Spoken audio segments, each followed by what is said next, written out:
Dans la vie des entreprises se pose régulièrement la question de la mutualisation des services communs.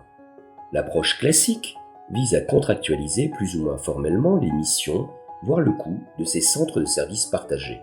Et classiquement, le terrain se plaindra de perdre des prérogatives et des degrés de liberté, de subir les décisions, les lourdeurs d'un centre éloigné des réalités et trop coûteux. Quant au centre, il sera sans doute conduit à s'enfermer dans des logiques de pouvoir ou au mieux d'influence, luttant sans fin pour faire appliquer les règles communes qu'il a souvent édictées. Devant la difficulté à trouver un équilibre, il a été fait appel à notre appui.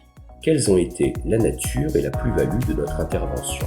Pour nous, l'équilibre des relations entre le centre et la périphérie naît avant tout d'un dialogue, car il n'y a pas d'organisation idéale, parce qu'entre le centre et la périphérie existe un mouvement de balancier en fonction des personnalités et des circonstances, et parce qu'un dialogue permanent qui inclut toutes les parties prenantes vaudra toujours mieux qu'un contrat figé qui ne sera pas respecté.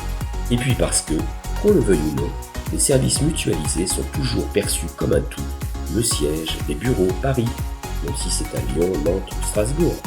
Nous avons donc proposé de renforcer de façon prioritaire la solidarité et les synergies entre tous ces services, afin qu'aucun, volontairement ou non, ne se refile le bébé au détriment de la qualité de service globale, et pour que chacun renforce sa performance en partageant les difficultés et les succès de ses relations avec les sites décentralisés. Vous rencontrez une situation que vous rappelle ce cas pratique?